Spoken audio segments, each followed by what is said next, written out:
Now, when I say that, in 2018, when I won the NWT at Devil's Lake, I literally spent almost every single day envisioning myself winning that tournament, and somehow it came true.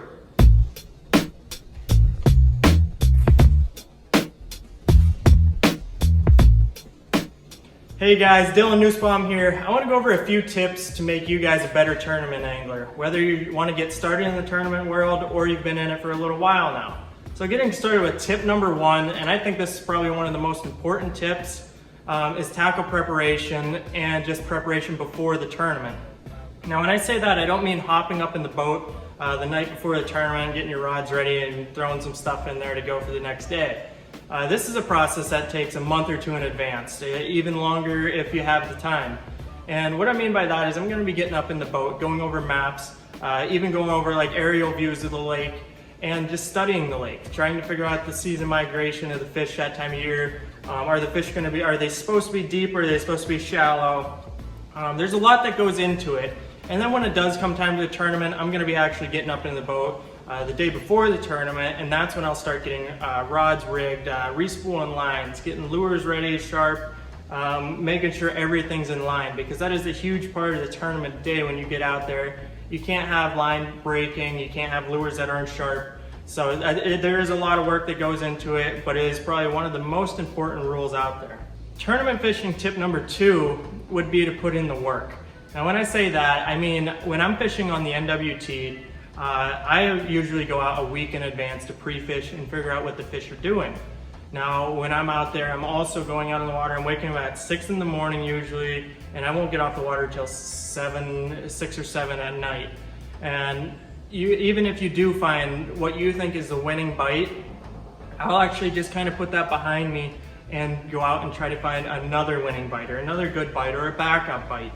There's so many different things that can happen on tournament day with the weather changing, the water levels dropping. There's so many different things out there that can mess up the one bite that you have. So you gotta go out there and find backup plans, even if you do think you have the winning bite. So just go out there and put in the work and put in the time out there, and you're gonna do better in tournaments. Tournament fishing tip number three is to never give up. I know that kind of sounds a little corny, but it is a very important rule when you're tournament fishing. I can't tell you how many times I've come down to the last hour of the tournament and I've only had 3 fish in the box, and I'm just down on myself, and all of a sudden it just instantly changes. You make a move, you change something up a little bit, and then there you go, you're back into the tournament, and it's happened more times than not.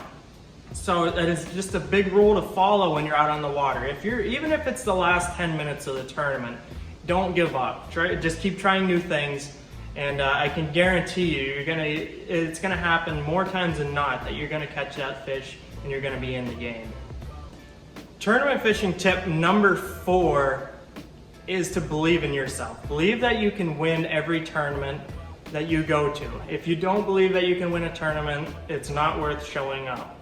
Now when I say that, in 2018, when I won the NWT at Devil's Lake, I literally spent almost every single day envisioning myself winning that tournament, and somehow it came true.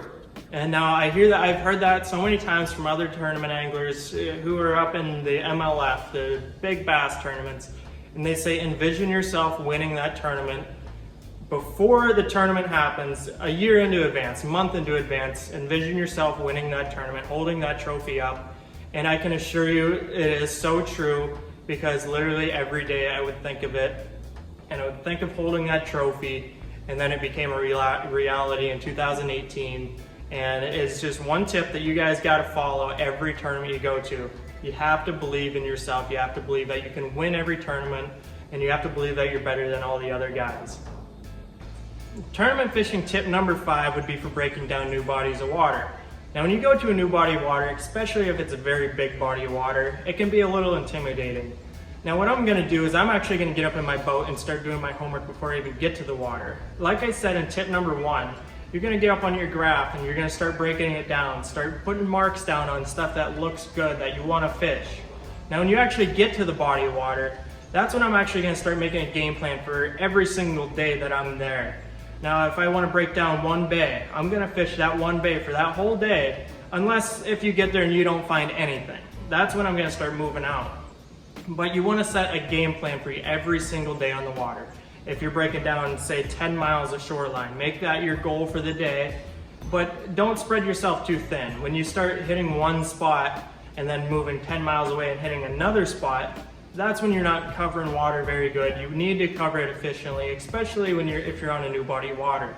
There's people that know it better than you. There's people that live right there that know the lake very well. So you want to cover it the best that you can.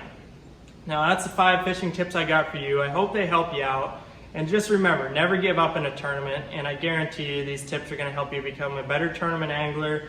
And they're going to get that last fish in the boat if you need it.